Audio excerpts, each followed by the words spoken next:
Privyets, comrades. Welcome back to Heartland, mamas. I'm Murray Briel. And I'm Heidi Henry. And Murray, that terrifies me when you do that. We are speaking Russian from our new studios. Huge thank you to those of you who've donated. Okay, those I'm of not you who speaking subscribed. Russian. We'll talk about Russian in a second. Big thank you. Because of you, we were able to get new lighting, backdrops, and build out the studio a little bit more. So please, if you like what we do, we spend lots of hours a week bringing this to you. Like us, subscribe, and feel free to donate. Thank you so much. So now, why am I talking Russian? Why are we speaking Russian today? I'm making my 10-year-old learn Russian. Okay, well, I took French in 5th grade. I don't, Because of Vostania. Okay. And we shall talk about the Vostania at a later time. But this leads us to Russian, Ukraine, different language, same part of the world. Impeachment. So we had some really exciting things go on last week. We covered the first day. Yep. And we were actually on our way to be on the Ben Jarofsky show. Thank you, Ben, for making us one of your regulars. We love visiting you. We love going down to the big city. Absolutely. So we were not only watching it before we headed out, but as we were driving down. I was driving. Heidi was taking notes. Taking notes as always. And we had the live stream going in the car. Yeah, so it was really awesome. And Marie Yovanovitch, who was the only person who testified on Friday, was absolutely riveting. And I saw somebody online, the Republicans are throwing out their own version of disinformation that nobody's paying attention. And I saw a video online of somebody who was flying, and every single person is choosing to watch the impeachment hearings on the airplane. Oh, that's cool. Yeah, instead of a movie, instead of something else. Like they showed dozens and dozens of seat backs. I know so people are engaged. Ambassador Yovanovitch is an amazing woman. 33 years in the diplomatic service. 33 years. She started under Ronald Reagan. So she served 3 Republican presidents, 2 Democratic presidents. They stuck her in Somalia for her first assignment. In the middle of a civil war. Yeah, a terrible civil war. She was under fire 4 times where they were shooting at her or at the embassy. Her life was put in grave danger, but she persevered, and she's a person who's of very high integrity, who's represented the policies of the United States around the globe, no matter where she's been put in. And those policies were formed by Republicans and Democrats together to forward the notion of democracy and freedom and limit the expansion of communism. Real briefly, there was the Cold War. Some of you may not remember it. You may be too young. We do. Where we used to have nuclear war drills where if there was an atomic bomb, we would hide under our desks. That wouldn't really have done anything. It's kind of like the shooter fish in a barrel thing that we do for kids now. Don't even go near Alice. But the point is there was this Cold War, and there was a lot of controversy controversy is not the right word. Yeah. There was a very large conflict which involved nuclear weapons. It involved arms races, spying. Germany was communist up until the 1980s. Well, not really. They split Germany in half. Yes. They had East and West Germany. But East was part of the USSR. Yes. Yeah. That's what I meant. Communist. It was communist. So not because they wanted to be communist, but because Russia became after World War II, we split up the countries that were involved. We were entitled to this, and this is us and everybody else. War hawk philosophy this colonialism philosophy that we have to, as a world, stop perpetrating on others. And I totally agree with Heidi on this. Colonialism is not the way to go, but there are those who are isolationists. And Heidi and I've talked about nationalism, isolationism. And on the fundamental, I understand where a lot of people want us out of foreign wars. We want us out of regime change wars. Absolutely. Right. But there are some conflicts that are typically not even armed that we need to be involved in. And those are called hybrid wars. And when Marie Yovanovitch went to Ukraine, It was during this hybrid war between Russia and Ukraine, where Russia was marching in to take Crimea away, which is traditionally a Ukrainian position. Crimea is, it would be like us giving Alaska away to the Russians or to China or any other country. So we need to understand they didn't give it away. It was taken by force, by the point of the gun, by Russia, and incorporated into Russia. Russia is trying to expand again, like it did after World War II, where the United States kind of let all the countries that they were supposed to help go off and become their own thing again. Russia dominated, and they kept all these countries together. I always think about Star Wars, where they just kind of collect them and hold on to them as tight as they can and make them follow all of their rules. And so Marie Yovanovitch goes in there during this very hybrid war, very close time, and she is trying to be the diplomatic, the line of diplomacy between the United States and Ukraine, and now, buffer Russia. Mind, during this time, there has been different regimes or different governments. Yeah. It works a little bit differently. Here, yes, there's different governments, right. But we elect our representatives they don't. and state well, legislatures. They do now. Yeah. But it's done differently. Right. Those elections, the government forms, the two parties or three parties that win, then form their government. So it can be a very big difference from the time, like the inauguration. And we don't expect you to understand the governmental system of Ukraine. Right. No. But I do want you to understand that over the last, 10 years, there have been 3 governmental changes. Huge. Presidential changes, but both of the 2 presidents and the prosecutors and their governments were Russia-friendly.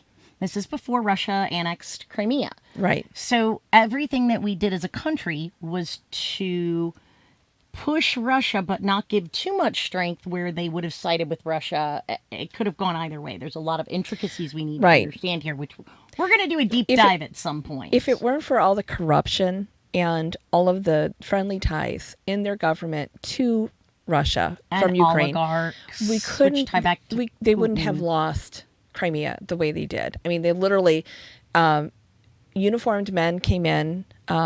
And it was all men. They didn't have any women in the forces. And they called them the little green men because they had no insignias on their uniforms, and took Crimea. And it would be like somebody invading Texas and just, it's part of Mexico now, deal with it. I mean, it's about the same size as Texas. And that's exactly what happened in Crimea. It was an unidentified force that came in that everybody knew was Russia, and they just took it and changed the government and annexed that off. So now Russia would like to go further, and Ukraine would like Crimea back. I mean, Ukraine doesn't want Russia to go any further. Let's start. Number 1 priority, let's not lose any more land. Number 2 priority, let's work on getting Crimea back. Now, they know that that's not going to happen for some time, but the importance of having the support. Mm-hmm. So the last 2 governments were very Russia-friendly. They were Putin-friendly, like we just talked about. Right. And all of that occurred. There was another revolution. It was a social revolution, where the citizens rose up, and there was more freedom of press, and they were able to push. There was a candidate who really is a reformer, and that is the current president of Ukraine, Zelensky. Right. However, he wasn't elected until April of this year.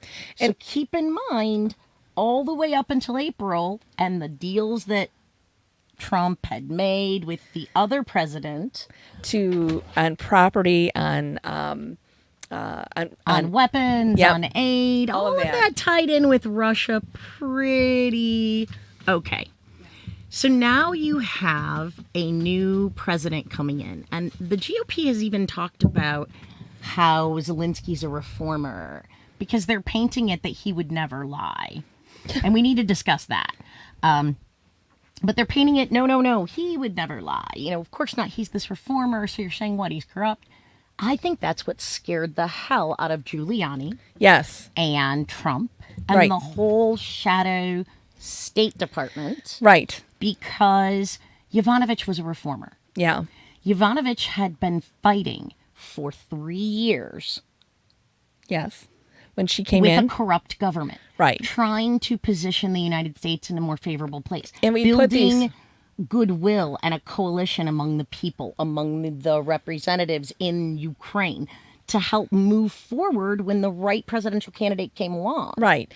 And so she had to deal with all of this. And she brought forward when she came in 2016, August of 2016 is when Yovanovitch arrived. So she arrives in the middle of this horrible corruption, the beginning of the social war, the social restructuring, if you will. And she comes in to try to make sure that their elections are secure. We understand that. Mm-hmm. And she tries to, guide Ukraine away from Russia, where they told her, we don't want Russian interference any longer. So she's there trying to help guide this through her diplomatic skills. And she runs into this super corrupt prosecutor. And what he does is when anybody speaks out against Putin or him or the former president, the one that she came up under, he would either have them shot, imprisoned, they would disappear, they would be silenced in some way, shape, or form. So, and her thing is if you're going to have freedom of the press and if you're going to have this social revolution, you have to get rid of this prosecutor because he's so corrupt and he's doing what Putin tells him to do, not what is the right thing to do. So Obama puts in these sanctions, which he had to fight tooth and nail for because John Boehner and our little buddy from Kentucky, McConnell, were because they have vested financial interests in Russia. And I want you to pay attention to that because if you look at this, there's vested financial interests in Kentucky that Mitch McConnell helped bring in. And these things, all roads lead to Russia on this. And this is not a conspiracy theory. This is fact.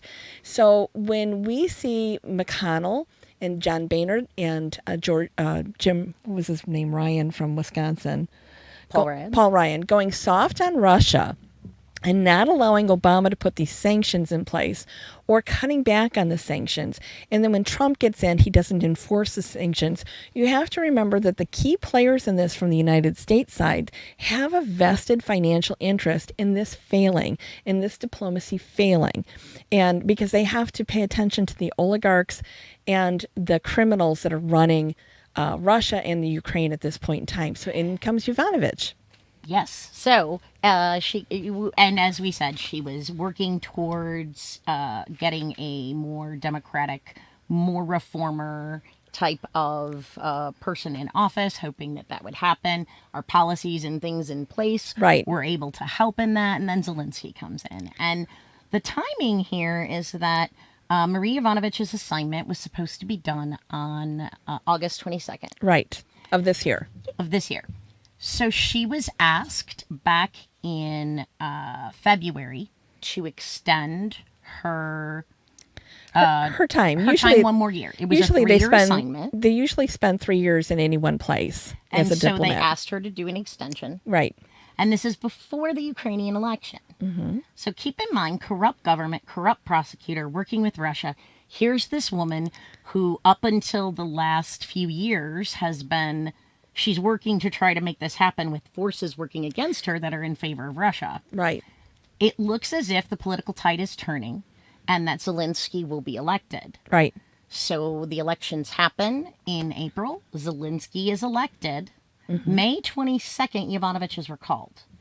At this point, she's almost done with her 3-year term. Right. She has been given an extension well before the election. Mm-hmm. The only thing that changed was the power structure in Ukraine. Zelensky is a reformer. He's fighting corruption. His the way he won is to clean up like the former prosecutor, like the last president, so they can become strong, independent, and be able to fight back against Russia. Well, and here's a really important point that you need to know is that if Zelensky had not won, it's unlikely that she would have been recalled. That's my thought. I'm going to do a little more homework and see if I can't find. But I do I totally agree with you, Heidi. I strongly believe she was not a problem or a threat. They were able to work around her. Yes. Levin, Igor, and Rudy were able to work around her delightfully between the prosecutor and the president and their government. And then they have a reformer coming in, someone who is going to have real questions, and they were afraid that she would spill the tea and be able to actually advance what America's true State Department policy is supposed to be. Because Yovanovitch discovered that it was not just the policy established by Congress that she was working on. It wasn't just her policy, that there was also a backdoor policy with the three people that Murray just mentioned that were also forming policy. So there was the above board, the policy that we know about, and then there's this backdoor shadow policy that she didn't even know about. And once she became aware of it, a whisper campaign started about her not being an effective diplomat. And phone calls were made from our president to other people that said, you know, she's going to face a lot of horrible things. And this disinformation came forward and the threats began. And at one point she was told to make a phone call to the president and kind of stroke his ego to see if she could keep her position. She's like, I'm not doing that, you know? She was also told to tweet praise of him. Yep. And I believe that those in power in the State Department to a certain point wanted her to stay there in the hopes that she could work with Zelensky. Right. And that she would be able to move it forward. Well, clearly she knew about the back channels. She'd found out about that information. Right. We have a new corruption fighter coming into office. When in the hell has, Trump ever been against corruption? And then they could make a very powerful team. Right. And so part of the disinformation campaign that they started about her between Giuliani and these other two people that have been indicted is Len and Igor. They said that she never said to ignore Trump. She said that would never be something she would ever say as part of diplomacy. You would never put your president and say, just ignore him. Something else that's really interesting, she never met the president. Never. I don't believe that she ever actually even spoke to him. No. So here's the person who's handling Ukraine, the ambassador, the person who is crucial in helping keep Russia from advancing and pushing forth, global interest. Mm-hmm. And not once in the super important region does he talk to the ambassador. I'm sure communications came to the State Department and that there's a higher order, but we know that Trump talked to Ambassador Sondland many, many times. But never to her. The European ambassador. So wouldn't you think that there would be at least some communication in that respect? There was none. And getting back, and that's because of the back channel. Right. That was because of the back channel, because he didn't need to deal with her. She could just keep going along doing this thing that he knew he wasn't in favor of. And so he started the disinformation thing is that, the president said that she aided the Clinton campaign. She never aided the Clinton campaign. She never met Hunter Biden. She didn't help him get the job. Hunter Biden get the job at Burisma, which is the oil company, because she never deals with that type of thing. She never had a do not prosecute list. And all of those things were verified by Ukraine. They're like, those things never happened. We don't know. They went ahead early on when the stuff started with Hunter Biden and investigated him and came back with, there's nothing here. So all of those things have been debunked. And it's really important to know that corruption is a post-Soviet legacy. The Soviet Union was filled with... I'd like to make an interjection here. Yeah. Absolutely not a correction to Miss Heidi. Corruption is everywhere. Yes. Every country, every community has their own versions of corruption because of greed and because of power. Yeah, it's always about greed and power. No one is unsusceptible to it. However, the communist mentality, the Russian ideology makes it, and the Mexico, the foundation of the government of Mexico, the way it is, the Patron system. Look what's going on in Haiti right now, for God's sake. So but some governments are more susceptible to corruption than others are. Yeah. Unless you're Donald John Trump, and then then you love it, Yeah. And we've watched the president, our current president, hollow out the State Department, hollow out diplomacy.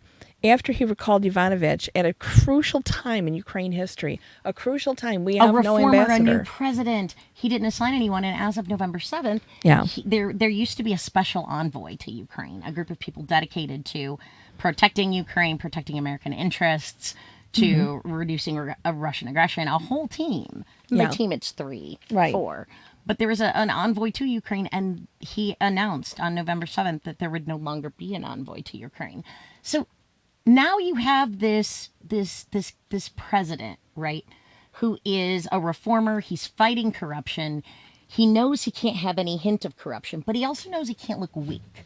He knows that he needs to look strong, and having the president's support makes him strong. And going to the White House is a global sign of legitimacy for any government, which is why the hell Turkey, which we'll go into in a few minutes, should never have, Erdogan should never have been there. But, you know, so, and he couldn't even get that. No. They have no ambassador, so he gets elected.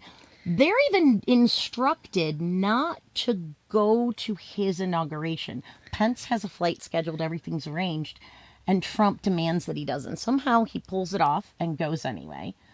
But I believe Trump felt that Zelensky was his wall, was a stumbling block to the corruption that he enjoys. Right. And that's why when he thought, okay, well, maybe I can leverage. So if you're someone who's always grown up in a corrupt society, and you know that when you're dealing internationally or you're dealing with someone else, they're corrupt, Russia, Putin, right? Yeah. All the oligarchs. And now you've got this beacon of hope, this power structure that can help you, that starts pulling the same crap that Putin does, that dirty prosecutors do, that Erdogan does, that everyone does, strong-arming. You can imagine how... and then there's no one to guide him. There's no one to guide him there. And Ukraine is known as one of the most corrupt countries on the planet. Was. Well, you know, they're still struggling with this, and we're at critical mass right now. And for Trump to just be enjoying the corruption and not thinking about the future, and so it's spoils of war, Murray. Oh, absolutely. You know, take all you can, leave nothing back. And there's a double bonus to not having an ambassador, not having a special envoy. Oh, let's look at the bonus. So here you have this reformer, this guy who wants to fight corruption, who's willing bonus only for Trump to lay down his life for corruption, right? And so now we've taken away his validity.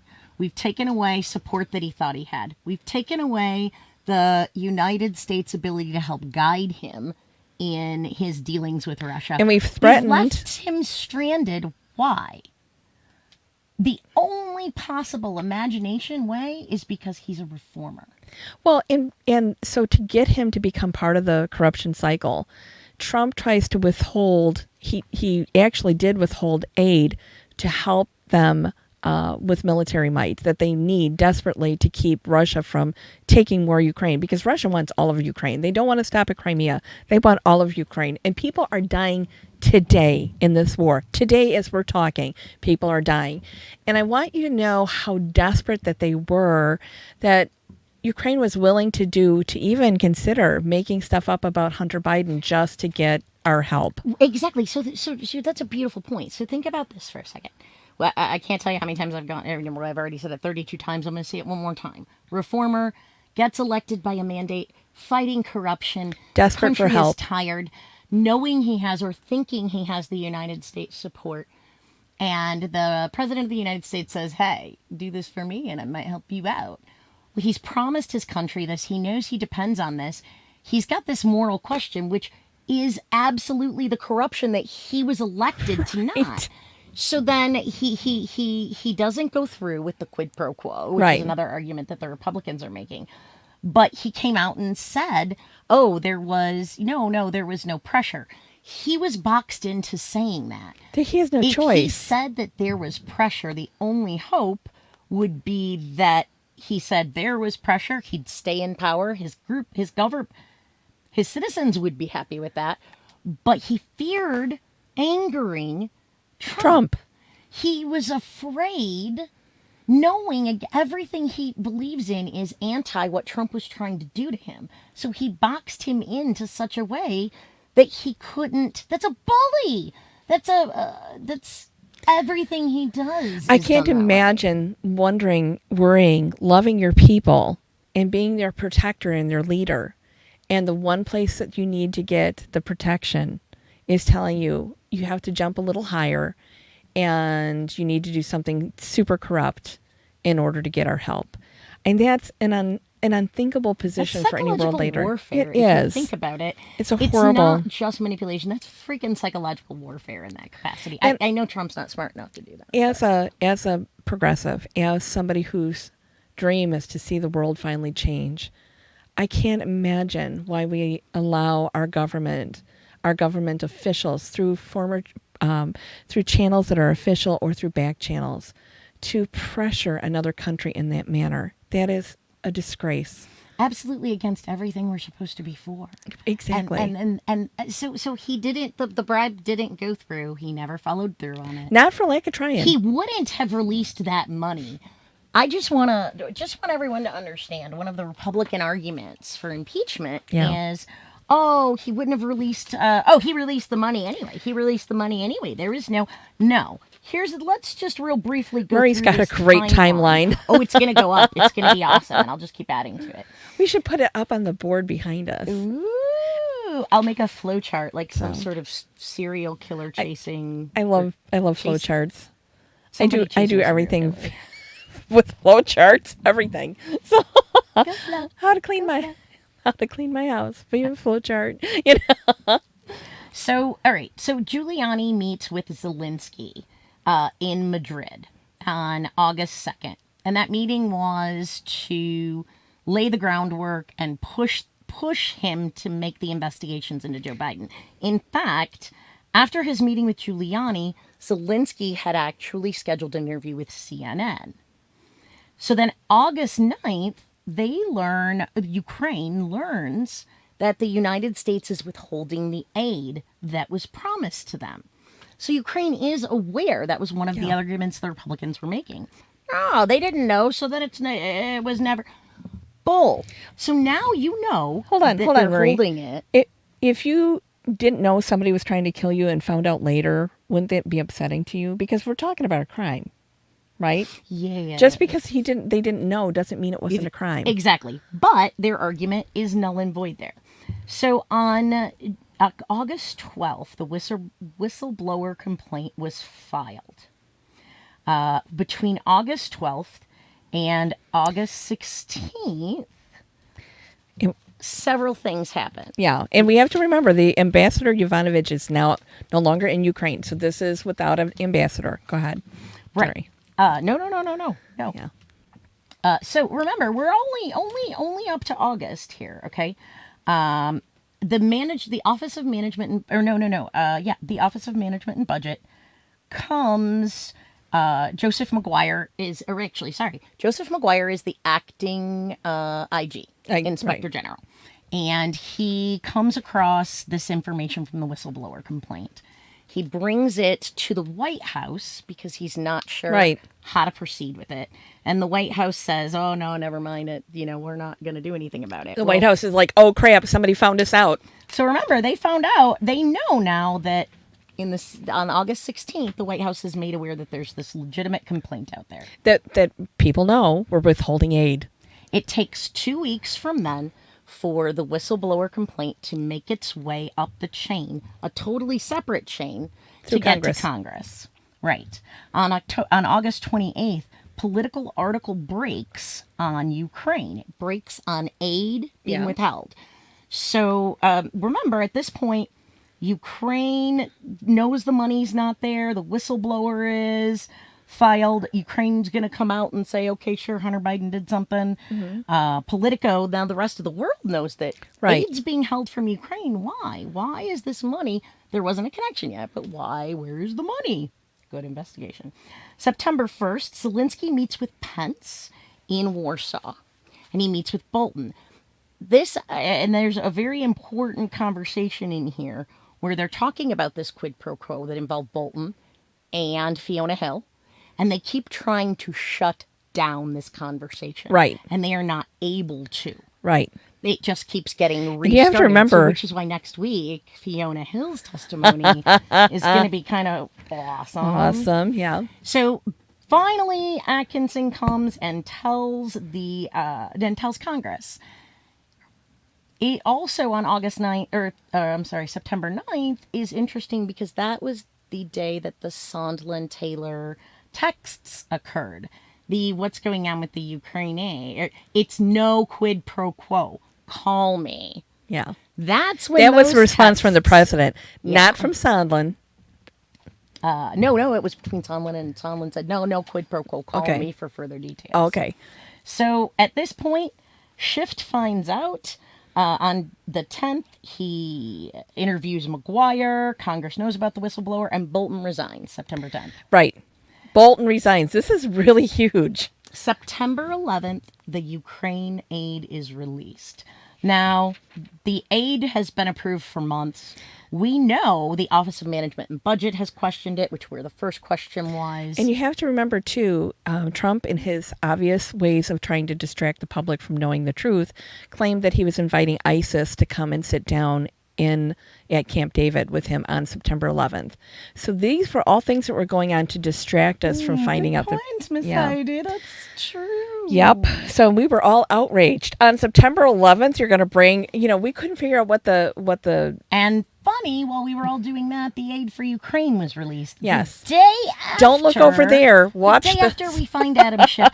And he announced the ISIS thing back a week before, which would have been right when Zelensky met with Pence in Poland, huh? Those are maybe coincidental. We're following the dancing bear because we're talking about Russia. Right. We're watching the dancing bear instead of watching what's really going on Yes. here. I'm so sorry if we have Russian fans.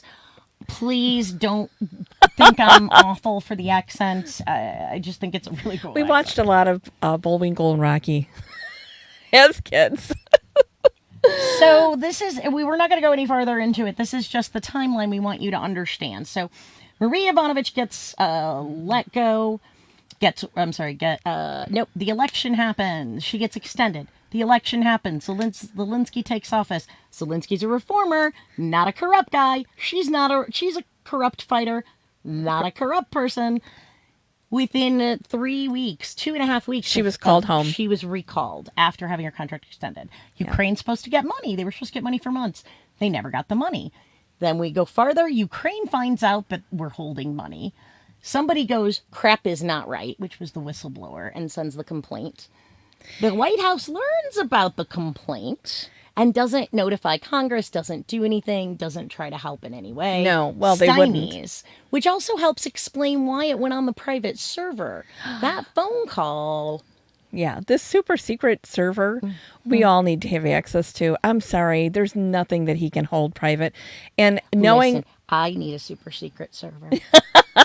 I just want a super secret maid that comes and I just cleans want at people night to when know I'm how not weird I sleeping. am. Yeah. Well, here's the whole thing in a nutshell. Is when you have to go through, like Nixon, and make recordings that you hide, and you have to have a super secret server, not to protect the country, but to protect your ass. We have problems, ladies and gentlemen, huge problems. And with that, I would like to segue into what's happening in Syria today. Oh my goodness, absolutely. So we knew that when President Trump God, I hate saying that, decided to give up, withdraw in from Syria, just and move our troops to protect oil. Right. We abandoned bases. Russian military now is occupying our bases. Our money, your tax dollars, my tax dollars, are helping the Russian army hold an area that was never theirs to begin with. So Erdogan, who was a horrible, horrible despot, friend of our president, was invited to sit down at the White House the other day, invited onto our soil and not held as an enemy combatant. And I know that we've given a lot of information, but I just want you to think back. The reason it was so important to get that White House visit for Zelensky is because worldwide, leaders who are accepted into the White House, we are a beacon for freedom, a beacon for fighting corruption. Right. They're looked to and given some legitimacy on the world stage. Right. Given more. So Erdogan has legitimacy. Because, well, he is a member and of Zelensky NATO, but does he's not. jacking stuff up all over the place. Yeah. So, and here's what I was telling Marie the other day. I have a personal philosophy. Reagan, he laundered money to be able to get weapons of war to Iran using the Iran Contra Scandal. I'm sorry. So there was something going on with Iran Contra, and they used that scandal to hide and launder money to get weapons to Iran. Now this is happening again right now. This is happening right before our eyes because our president gave an $8 billion with a B weapons deal to Saudi Arabia, who really, number one, doesn't need our weapons, and number two, should not have them. Absolutely, on both accounts. He has offered our troops to be put under Saudi control to help with wars the Saudis are perpetrating right now. I believe that this is a back channel to get these weapons of war to Erdogan in Turkey, which he can't buy legitimately from us. But he can get them. He can buy them, absolutely can buy them from Saudi Arabia. So it would be really interesting to see, once the sale is complete, as Turkey continues to invade and advance, if those aren't our weapons. So we've had a horrible problem trying to work this out with Syria as is. The Kurds today, Erdogan broke the ceasefire. And the Kurds are being slaughtered. I want that to sink in. People who were a peaceful nation that were ruled by a despot this whole time. A horrible man that turned weapons of war, chemical weapons on his own people to control them. We sent in our troops to help protect the Kurds. And this is like the difference between... Again, both. Not just to protect the Kurds, but to prevent the advancement... Of taking this territory back to, even though they're a NATO ally, they're really one of those very touchy. Turkey goes is both ways. Yeah, so it is a quagmire. But part of it was to make sure that we kept the aggression away, that we kept Russian aggression out, that we kept Turkish aggression out, and so that was a part of what we were doing. Right. So we have this really horrible situation happening right now, and people are dying, innocent people. Their country is so war-torn right now. I don't know how they begin to rebuild it, because the rebuilding we did after World War II in Europe pales in comparison. We were able to rebuild many things after World War II. They are left with piles of rubble because weapons have advanced and become more deadly, more forceful, more destructive. And, as long as Trump's in office, he's not going to help them rebuild. He will not help them. And he won't help them because they are I'm going to air quote this. They're the wrong kind of Islam. They're not the kind of Islam that they're Shia. And he does not want to back any of the Shias anywhere in the world. And I don't know what that is. Which leads us back to Saudi Arabia. And Stephen Miller and the 935 white supremacy emails sent to Breitbart, which we won't go into the weeds here, but we will do a deep dive on him and it turn into the news to find out more, because we've always known he was a white supremacist, and somehow he's in charge of our immigration policy. And he is keeping out the brown people, specifically Muslims, Shia Kurds. Islam, the Shia. It's the Shia countries that he has primarily gone after, and he has left other countries that are primarily... Well, no, he went after Mexico. Well, when he did the Muslim ban, because he was the architect of the Muslim ban. If you look at the countries that he did the Muslim ban on, they are primarily Shia Muslim.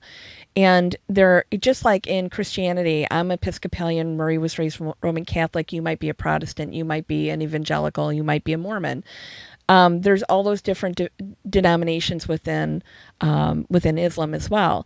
So we have to understand that instead of just saying, hey, you believe in God a little bit differently than I do, they're killing them. They're murdering them. It's genocide. So we will do a deep dive on that. But I want... Getting back to Turkey and the dictatorship. Because these weapons of war, our modern day Iran Contra, will come. Trust me on this. It's going to come right from Saudi Arabia right to Erdogan. So it'll be really interesting to blow up see Syria as we go forward over the next 6 months, how that all plays out. I'm just heartsick. We have got to get this man out of office. People are dying around the world. He did have a surprise visit to the hospital for a checkup. yesterday. 4 hours of test, but today they did something called, they put a lid on the day, which means he would not be seen in public. He has tweeted about 20 times today. I don't follow him on Twitter. Okay. But somebody else wipes his tweets during the day. So. He had his checkup, which is always kept planned and scheduled. He had lots of routine tests. His day is kept. Hamburgers catching up with ya. Hamburgers. I don't know. He could be having a panic attack because the news is closing. He could. But we wanted to give you some information and tell you Marie Ivanovich was a rock star. She provided great information on the context and relationship between the United States and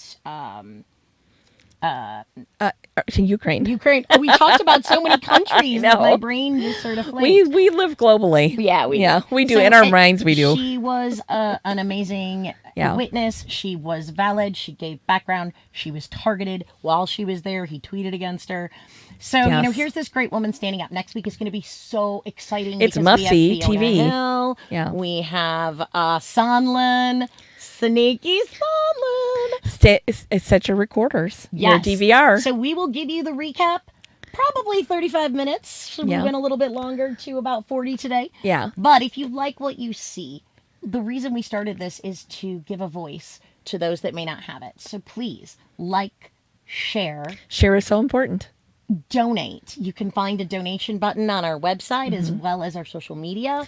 Yeah. Share. Get our message out there. You have ideas or thoughts. We love hearing from you. We know the holidays are coming. We want you to be well prepared. And again, thank you to our donors for our new studio and the new equipment we were able to purchase. So you want to see us, keep going. Anyway, Heartland Mamas. MAMAS.com. You can find us on Spotify, Twitter, Stitcher, YouTube. Be sure to share, and subscribe. Take care now. Everyone. Bye-bye.